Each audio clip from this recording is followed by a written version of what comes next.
What if I told you that the addiction that today seems like a lack of control didn't start when you were an adult, but much earlier, back in childhood? Before the first drink, the first binge, the first emotional escape, there was already a body trying to deal with emotional pain, emotional neglect, and an internal emptiness that no one taught how to name. This changes everything, because it displaces guilt and ignites conscience. Here, the conversation isn't about weakness, it's about childhood trauma, the nervous system, dopamine, and survival. It's about understanding why addiction seems relieving even as it destroys, and how emotional healing begins when you exchange judgment for understanding. If you've ever felt like something inside you calls for anesthesia, but deep down what you want is connection, emotional security and purpose, this content is for you. In childhood, children feel everything in their body before being able to explain it in words. She notices the atmosphere in the house, the tone of voice, the silences that are too long. Even without understanding it, the nervous system registers it as an alert, generating stress and a diffuse feeling of emotional insecurity that becomes the background of life. Silences, coldness or instability don't seem like big things to an adult, but to a child they become silent emotional trauma. That's where childhood trauma is born, not because of the scream that happened, but because of the hug that didn't come. And this initial emptiness is already beginning to create an internal void that is difficult to name, but impossible to ignore. When we talk about childhood trauma, many people only think about notable episodes, but emotional trauma also arises from what was missing.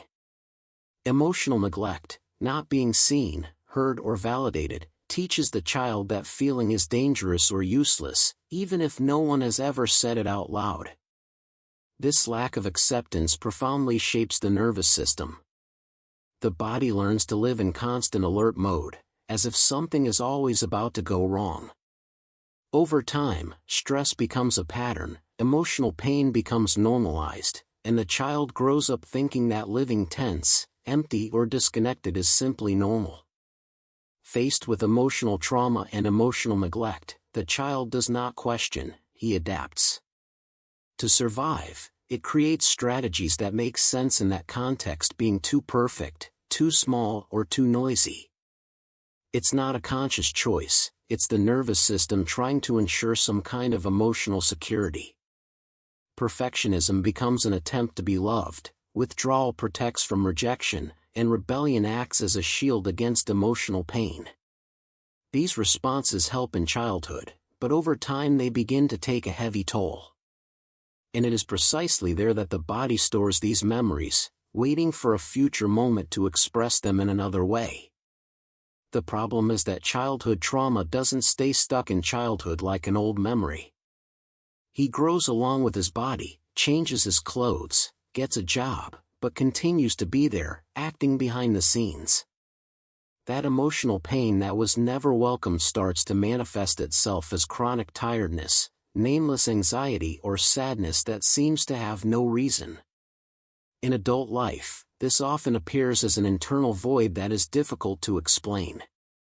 The person even has everything, but feels that something essential is missing. It's not ingratitude, it's unworked emotional trauma asking for attention. And when this emptiness does not find connection or resignification, it begins to look for relief elsewhere. Addiction rarely begins with pleasure, it is born as a desperate attempt to silence emotional pain. Addiction appears as an emotional escape, a quick way to numb the internal emptiness that accompanies those who grew up without emotional security.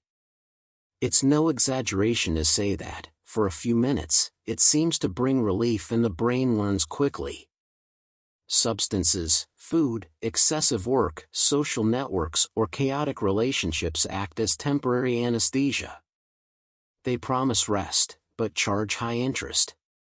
When childhood was marked by emotional trauma or emotional neglect, the body seeks out anything that will turn off the internal alarm, even if it deepens the cycle even further. Childhood trauma doesn't just affect emotions, it rewires the brain. Early stress alters the functioning of dopamine, the neurotransmitter linked to pleasure and motivation. Therefore, those who have experienced emotional trauma often find it difficult to get excited about simple things, as if life were always in shades of gray. The brain starts to seek intense stimuli to feel something, anything. Addiction comes in as a chemical or behavioral shortcut, offering quick spikes in reward. The problem is that this path wears down the nervous system even more, reinforcing the feeling of emptiness and preparing the ground for a cycle that seems to have no end. When we look closely, the addiction stops seeming like a character defect and starts to sound like a cry for help. It is not a lack of willpower, nor moral weakness. It's emotional trauma finding a crooked way to express itself when words, connection, and emotional security are lacking. Addiction is often the continuation of the survival strategy learned way back in childhood. He says that hurts, even if the person can't explain why.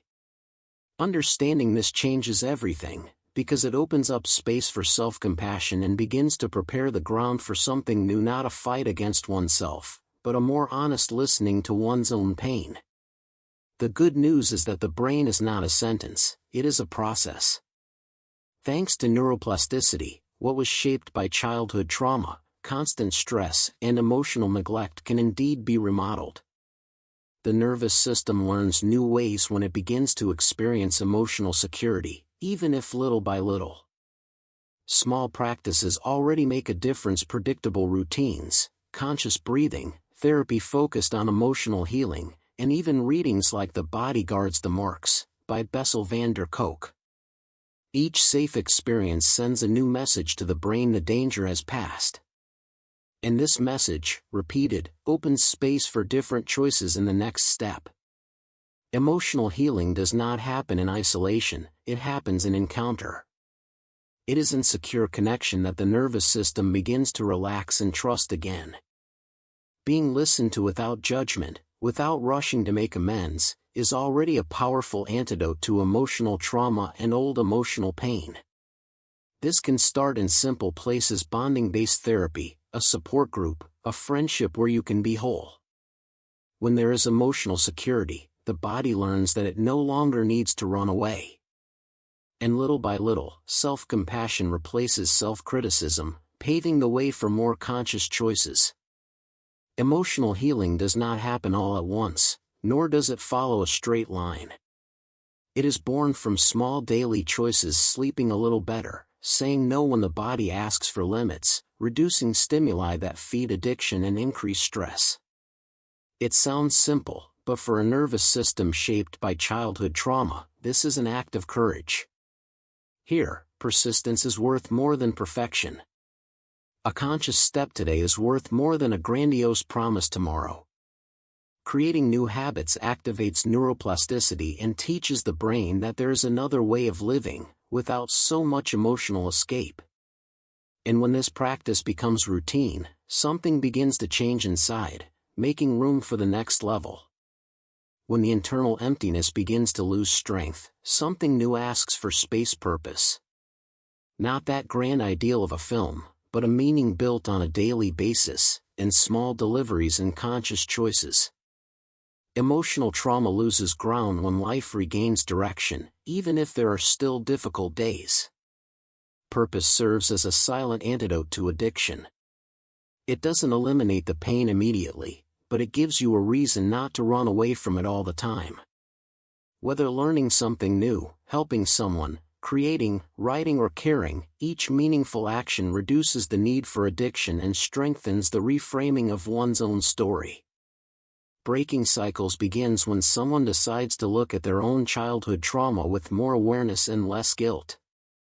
Emotional healing is never just individual. When you heal, you change the way you relate, how you create bonds, and how you offer emotional security to those around you. What was once pain begins to become learning. The scars do not disappear, but they become maps. They show where you survived, where you needed to build strength, and where you can now choose differently. This movement generates reframing, strengthens relationships, and opens up space for a life with more connection, less emotional escape, and much more meaning. Now, It's worth an honest pause. What have you been using to silence your emotional pain? Whereas the internal emptiness called for anesthesia instead of care. Looking at childhood trauma with more self-compassion is not going back to the past, it is freeing the present. Small choices made today can re-educate the nervous system, open space for emotional healing, and begin a true breaking of cycles. What if, instead of running away, you started building connection, emotional security, and purpose, one day at a time? Neuroplasticity guarantees the brain changes when life changes. If this content made sense to you, subscribe to the channel, turn on notifications, and keep following. Here, the idea is not to judge, it is to understand and transform.